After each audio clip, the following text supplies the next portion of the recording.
Welcome to book one of Level 1, the I Totally Read These in School Club. Dracula. Fun retelling of the classic novel by Bram Stoker. Enjoy this bite-sized tale of terror. Part 1. Jonathan's super weird summer internship. So picture this guy, Jonathan Harker. He's basically this young professional dude, trying to get his career in real estate off the ground. Dude's all about those deals, you know? Anyway, he scores this super random gig. Travel to Transylvania, location vibes, mountains, forests, scary storms, to help this aristocratic client, Count Dracula, sign some papers. Everyone at the office is like, yo, that's a sweet opportunity, and Jonathan's fiancée Mina is like, OMG, I'll miss you, but this is like major for your CV, so go get it. So Jonathan hops on a train, and it's already feeling like a Netflix horror show because the local folks keep giving him protective crosses, whispering weird stuff in their language that Jonathan half understands as, dude, you're basically going to die if you go to that castle. But Jonathan's got that can-do attitude, or maybe it's naive tourist energy, so he's like, nah, everything will be fine. It's 1890-something. What's the worst that can happen? He eventually arrives at this spooky castle in the middle of freaking nowhere. The place is huge, old, and has a major haunted house vibe. He's greeted by the Count himself, who's like super pale and tall, with these intense eyes. Dracula's got that old-world charm, though. He's like, welcome to my crib, but also there's this strange hostility going on. He's super polite, but it's that polite that makes you watch your back, you feel me? In the castle, Jonathan's like, where is everyone? Are there no servants or staff? Because he only ever sees Dracula, who is strangely nocturnal. Like, the guy just doesn't come out during the day. So Jonathan's doing real estate paperwork, explaining English customs, and all that. Meanwhile, he notices stuff like, hey, there are no mirrors, which is weird. One time, Jonathan tries to shave and Dracula creeps up behind him. Like, zero reflection in the mirror, and then the Count sees a little cut on Jonathan's throat and freaks out, but in a I want to lick your blood kind of way. Jonathan's like, what the actual heck? Also, the Count snatches the mirror out of Jonathan's hand and yeets it out the window. Major red flag. Not only that, but Jonathan realizes he's basically a prisoner. Doors are locked. Windows have bars. This place is definitely not a cozy bed and breakfast. And the big kicker? Jonathan wanders around at night, which is obviously a bad idea, but hey, we all do dumb stuff. He ends up in this fancy parlor with 3 mesmerizing, vampy women. They're super hot but also super terrifying. They try to snack on him, but Count D storms and yelling no, he's mine. Jonathan's lying there OMG, this is the worst study abroad experience ever. At this point, the vibes are definitely Danger City. Population. Jonathan. The Count's basically shipping boxes of dirt, yup, actual Earth, to somewhere in England, and Jonathan's starting to think this might be part of some horrifying plan. The best he can do is keep a journal, hoping that maybe if he dies, someone will find the tea he spilled in these pages. He's left alone most of the day while Dracula is presumably sleeping in a coffin or something. Jonathan doesn't even want to check because, let's be real, that's next-level creepshow. He tries to find an escape route, but good luck scaling castle walls in the Carpathian Mountains. And that's the tea on how Jonathan discovered that not all business trips end with a signed contract and a chill flight home. Sometimes, you land in a haunted castle with a bloodthirsty landlord who's basically the OG vampire boss. Part 2. Lucy and Mina's summer vibes, then. Cringe. Meanwhile, back in England, let's check in with Mina Murray, Jonathan's fiancée. Mina's your typical 1890s progressive chick who wants to do well in her job, keep a good household, and maybe type up letters on that newfangled typewriter invention. She's good friends with Lucy Westenra, who's basically the it girl of their social circle, sweet, pretty, and she's got no shortage of dudes crushing on her. Lucy's got 3 serious suitors, can we talk about abundance of riches? There's Dr. John Seward, a super brainy psychiatrist who runs an asylum, Quincy Morris, Texan cowboy with a big heart and an even bigger accent, and Arthur Holmwood, a gentleman with top-tier vibes who Lucy eventually says yes to. Lucy's super pumped about the engagement, and Mina's super happy for her bestie. They're chilling in Whitby, a coastal town, just living that beach life, wearing long Victorian dresses in the sand. You know how it is. But Mina's worried because she hasn't heard from Jonathan in a while. Letters have basically vanished, and she's starting to wonder if her fiancé got ghosted literally, or if he's just AWOL. Then some freaky stuff goes down in Whitby. A ship crashes ashore during a gnarly storm, with its dead captain lashed to the wheel and no crew in sight. Big Dog leaps off the ship and disappears into the night, which is obviously a red flag scenario. The local newspapers are all like, WTF was that about? Ghost dog, demon dog, big bad wolf. Meanwhile, Lucy starts acting weird. She's sleepwalking like no tomorrow, wandering outside at night, sometimes heading to the cemetery, like, can we not? One time, Mina finds Lucy in the graveyard with a pale figure looming over her, though it's dark, so Mina can't see who or what it is. Lucy's got these teeny puncture wounds on her neck, and she's looking progressively more drained. Mina's freaked out. Is my best friend anemic? Did she get bit by a weird insect? Is this some unknown disease? She tries to keep Lucy indoors, but Lucy's restless, moaning about nightmares and constantly wanting fresh air. Then Mina finally gets word that Jonathan's in a hospital in Budapest with a raging fever. The sisters at the hospital say he's been babbling about vampires and witches. Mina's like, oof, that's not good, but I gotta go to him. So she bounces to Budapest, leaving Lucy in the care of family and fiancé. By the time Mina reunites with Jonathan, he's traumatized AF. But she's like, it's okay babe, I believe you. Let me type up your diary. She literally types out his journal with all the weird Transylvania drama, but they both agree to not, dwell on it too hard. Because obviously you can't go around telling your new husband, hey, let's look into that vampire you wrote about, if you're not even sure it was real. They get married in a sweet little ceremony, trying to pretend everything's normal. Meanwhile, Lucy's health is tanking. Dr. Seward calls in his old mentor, Professor Abraham Van Helsing, who's basically the wisest vampire hunter you could imagine. He's like a super cool Dutch doctor with a heart of gold and a head full of arcane knowledge. Van Helsing examines Lucy and is like, suspicious neck holes? Unexplained blood loss? This is major sus. He doesn't say vampire right away, but you can practically see the mental wheels spinning. He starts giving Lucy blood transfusions from her suitors, and not just suitors, Morris and Seward, plus fiancé Arthur, like it's a twisted version of The Bachelor. Everyone's draining their own blood to keep Lucy alive. But she's still fading, and each night something is messing with her more. Van Helsing's like, we gotta do something next level. He loads the place with garlic flowers, lines windows with it, tries to keep Lucy locked in. But guess what? The unseen baddie always finds a way. Despite all the transfusions and the stinky garlic, Lucy eventually dies. Dies. It's super tragic. Everyone's heartbroken, Arthur especially. But it's about to get even freakier, because Lucy's not, fully resting in peace. She's undead. Part 3. The gang discovers Lucy's vampire shenanigans. So after Lucy dies, rumors pop up about some bluffer lady, toddler speak for beautiful lady, prowling around local neighborhoods and creeping on kids at night. Kids come home with neck wounds, describing a pale lady in white. Van Helsing has that oh no moment because he knows Lucy's probably out there vamping around, spreading the creep factor. He tries to break the news to Seward, but Seward's basically like, dude, I studied science, not fairy tales. Vampires for real. But eventually, Van Helsing convinces Seward to come check out Lucy's tomb.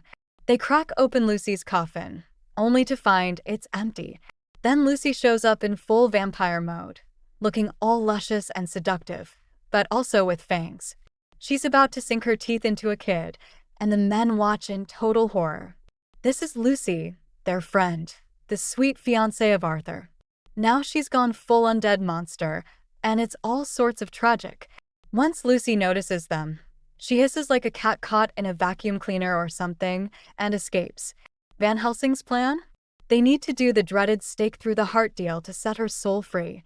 Arthur is absolutely heartbroken at the idea, but he steps up like a boss because he doesn't want Lucy stuck as a monster. It's this super intense scene. Lucy arises from her coffin, tries to lure Arthur with her vampy charms, but he steals his heart and completes the ritual. They stake her, cut off her head just to be sure, and stuff her mouth with garlic. It's hardcore, but the second they do it, Lucy's corpse apparently regains this look of pure peace, like her soul is finally free of all that vamp drama. Everyone's weeping, but there's also relief that Lucy's not stuck in demon world anymore. Now they know the real threat, Count Dracula, new in town with his boxes of Transylvanian soil, creeping on unsuspecting necks. Van Helsing's basically, "Alright, squad, we gotta put our heads together and get rid of this undead pest for good." Dr. Seward's like, "I'm in." Arthur's like, "The Count messed with my girl, sign me up." And Quincy's like, "Hell yeah, let's cowboy up." In the midst of this, Mina and Jonathan come back to England. Jonathan, who's basically traumatized by the castle experience, sees this tall, aristocratic dude in London and has an "oh snap" moment, recognizing him as that same creeper from Transylvania. Mina's also connecting dots because Lucy was her best friend, and now Lucy's vamp drama is making everyone suspect that Jonathan's spooky stories weren't just feverish nightmares. So Van Helsing is like, "We're forming a vampire hunting squad. You guys in?" And that's how the hashtag Dracula Busters assemble. The plan is complicated because Dracula's cunning. He's super old, super powerful, and can shapeshift into animals like that giant dog or a bat, control the weather, slip through cracks, vanish into mist, the works. Plus, he's got a century of manipulative experience. So the gang is basically up against a final boss. But they have some advantages. Van Helsing's knowledge of vampire lore, Jonathan's familiarity with the Count's real estate transactions, Seward's asylum, which is weirdly relevant, but we'll see why, and Mina's sweet organizational skills. Because, real talk, Mina is the glue that holds this operation together. She's collecting diaries, letters, shipping records, compiling the ultimate cheat sheet on vampire infiltration. But guess what? Dracula's not about to let them succeed easily. He's already picked a new target, and that target might be none other than Mina herself. Part 4. Renfield the Weirdo and Dracula's plot thickens. Meanwhile, we have this side story with Dr. Seward's mental health facility and one of his patients, Renfield. Let me tell you, Renfield is off the charts weird. He's obsessed with eating bugs, feeding them to spiders, then feeding spiders to birds, then eating birds himself, like some bizarre attempt to absorb life force. He's always ranting about his master, who everyone thinks is imaginary. But we, the readers, are like, "We see you, Big D," because it's obviously Count Dracula he's worshipping. Renfield's episodes often coincide with, like, weird happenings, bats at the window, moon phases, all that. Seward's super curious, but he doesn't realize until later that Renfield's basically a puppet for Dracula, a kind of canary in the coal mine. When Renfield's calm, that means Dracula might be off somewhere else. When Renfield's frantic, that means Drac is near or pulling strings. So as the vampire hunting squad, Van Helsing, Seward, Arthur, Quincy, Jonathan, and Mina, is sleuthing around London, trying to track where Dracula's stashing his earth boxes, Renfield starts acting up big time. He even has a moment of clarity, begging Dr. Seward to let him go, saying something about how he wants to escape the influence of his master, as if he knows something horrifying is about to happen. Seward's like, "Dude, you're in a locked ward, sorry." If only he had known. During all this detective work, the squad realizes Dracula has multiple houses around the city, each storing crates of Transylvanian soil. Because apparently vampires need their home dirt to rest and rejuvenate. So if they can find all these crates and sanctify them, sprinkling holy stuff, sealing them off, Dracula won't have safe spaces to hide and will be forced into the open. They manage to bust into a few places, track down crates, do their holy water jujitsu, but they can't find all of them at once because Dracula's sneaky and keeps moving them around. Mina is helping like a total rock star, collecting typed notes, cross-referencing shipping manifests, basically 19th century Google Sheets. But the problem is, the more she's involved, the more she's on Dracula's radar. One night, Dracula sneaks into Seward's asylum, courtesy of our unhinged friend Renfield, who might or might not have opened the door for him. He creeps into Mina's room while Jonathan is in a deep, unnatural sleep, thanks to vampire hypnosis, and literally forces Mina to drink his blood. Real talk. It's one of the creepiest, most invasive scenes in the entire novel. Mina's basically pinned down while Count D cuts his chest open and is like, "Drink my minion." It's savage. Afterward, the squad finds Mina in a messed up state. She's half in a trance, connected psychically to Dracula. Jonathan is fuming with rage, wanting to kill Dracula so badly. Van Helsing's like, "Okay, new plan.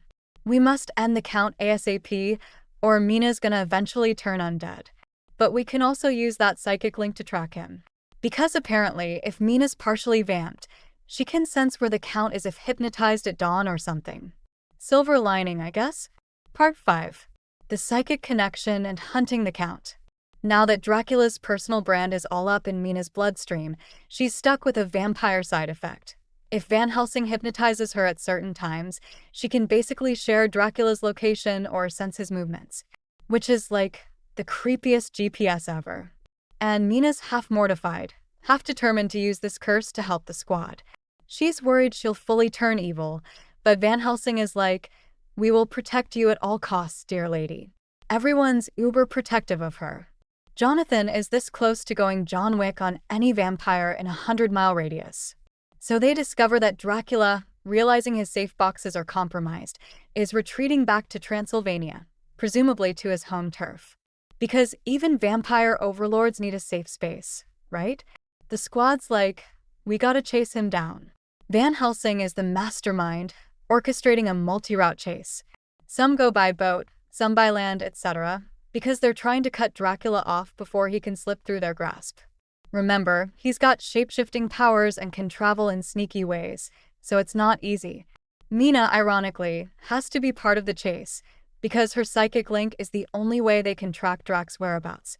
Van Helsing's super concerned that if they wait too long, Mina might fully turn. So they keep an eye on her 24/7, and she's rocking a consecrated wafer on her forehead, although that leaves her with a burn mark because the partial vamp condition makes her literally allergic to holy stuff. It's super sad, because Mina's basically the sweetest soul, and now she's got a demon hickey on her soul. They chase Dracula across Europe. They cross the ocean to Varna, but no sign of the Count. They figure out he might have jumped ship earlier.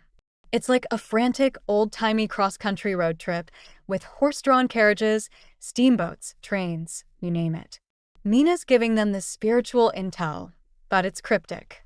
She hears waves, or wolves howling, or something about a thunderous road. Everyone's frantically trying to interpret these cosmic riddles. Meanwhile, Van Helsing warns the group, "We gotta be careful. Dracula might attack us or send his minions." It's basically like being on an epic Dungeons & Dragons quest, except the dungeon is all of Transylvania, and the dragon is an undead count with a thirst for blood.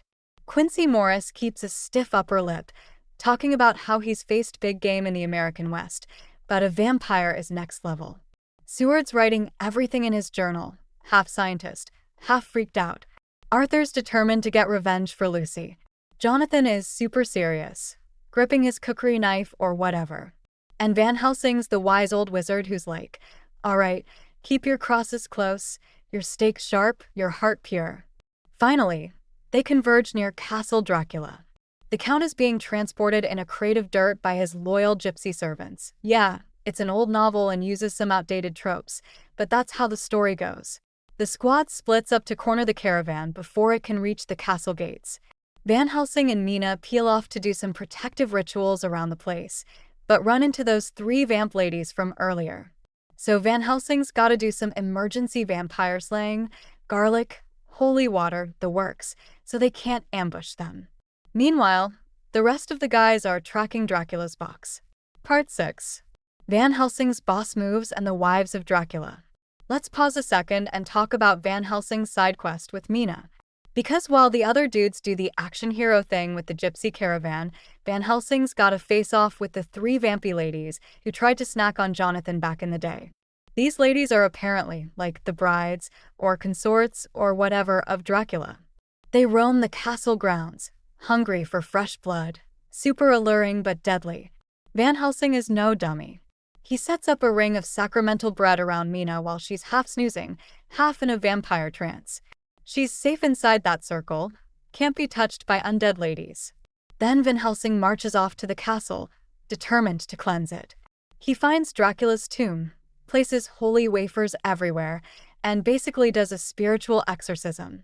He also finds the coffins of the 3 brides, and one by one, stakes them, decapitates them, and does the garlic trick. Brutal, yes, but he's saving them from eternal damnation. Each time, their faces shift from demonic to peaceful. It's the same effect Lucy had. Van Helsing doesn't exactly celebrate. It's grim, but it's gotta be done. Meanwhile, the wives try to lure him at night by using that siren-like call, "Come to me, my love," or some creepy ASMR stuff. But he's got earplugs of pure faith, apparently, and keeps his moral center. After the brides are dusted, Mina's safe from their threat, but they still have the main event, stopping Dracula. So they hustle to rejoin the others. The group times it just right. The sun is setting as Dracula's gypsy posse rushes the box to the castle. If the Count can get inside with the cover of darkness, it's game over. The men jump out like, aha. Quincy Morris and Jonathan Harker are front and center. The gypsies put up a fight, brandishing weapons. Arthur Seward and the others wade in too. It's a legit brawl. Meanwhile, Mina and Van Helsing are a bit behind, but they're hurrying as fast as they can. The crate is on a cart, and the Count's inside, presumably recharging or in that weird undead snooze. Jonathan leaps on the wagon, busts it open with super adrenaline, brandishes his cookery blade. Quincy's got his Bowie knife. The sky's turning blood red because the sun's half set. It's literally a race against time. If full darkness hits, Dracula might pop up at full strength and tear them all to pieces. The suspense is insane. Then, in a final heroic moment, Quincy gets mortally wounded by a gypsy's blade. But with his dying strength, he and Jonathan tear open the box. Dracula's eyes snap open, but Jonathan slashes him across the throat. Quincy plunges his knife into Dracula's heart. The Count's body literally crumbles to dust. Cue big meltdown of undead vibes. The gypsies freak out and flee, because their unholy boss just got wrecked. Quincy collapses, bleeding out. Everyone gathers around him, tears in their eyes. Mina's burn from the holy wafer is gone, signifying she's freed from Dracula's influence. Quincy smiles, seeing that at least he died saving Mina and avenging Lucy. He passes away with the rest of the group sobbing over him. Thus ends the final boss battle, with the scoreboard reading humans 1, vampire overlord 0, but it cost a real one in the process. Part 7. Aftermath and happily, sort of, ever after. In the wake of that epic showdown, the group basically tries to go back to normal life. Not an easy feat after you've literally hammered a stake into your ex-fiancé's heart and fought an immortal bloodsucker on his home turf. But, time heals. Jonathan and Mina remain deeply bonded, having faced so much horror together. Seward returns to running his asylum, presumably less skeptical of the supernatural. Arthur and Seward remain best brothers, having lost Lucy but found a new sense of purpose in saving others from that fate. Van Helsing heads back to Amsterdam, but they all keep in touch. Mina and Jonathan eventually have a son, whom they name Quincy in honor of their fallen comrade. That's super wholesome, right? The novel's epilogue basically says they revisit Transylvania years later and reflect on how insane that chapter of their lives was. They read through their compiled diaries and notes, astounded at everything they survived. It's also implied that the memory of Dracula is fading, but they'll never truly forget. So that's basically the lowdown on how a group of everyday folks banded together to take down the biggest bad in vampire lore. And because Bram Stoker's Dracula is the blueprint for, like, every vamp story that came afterward, we get to see how the OG vampire was cunning, aristocratic, shape-shifting, horrifying, and unstoppable, until a handful of humans overcame their skepticism, used science and faith, overcame heartbreak and fear, and delivered some old-school justice via wooden stake and Bowie knife. Lucy's story remains mega sad, but at least she's not damned forever. And Quincy Morris, the real MVP, gave his life so others could live free from vamp tyranny. The final vibe is hopeful. Mina, no longer cursed, can raise her kid in peace. Jonathan can sleep without nightmares, hopefully. And Van Helsing's probably writing that bomb memoir about the whole incident. Of course, the novel leaves the door open a crack. Did they really get all the undead? Are there more lurking around? Because once you open the door to vampires in a fictional world, you never fully close it. But that's a story for another day, or for all the countless spin-offs that Dracula inspired. You just slayed the entire Dracula audiobook like a total vampire hunting boss.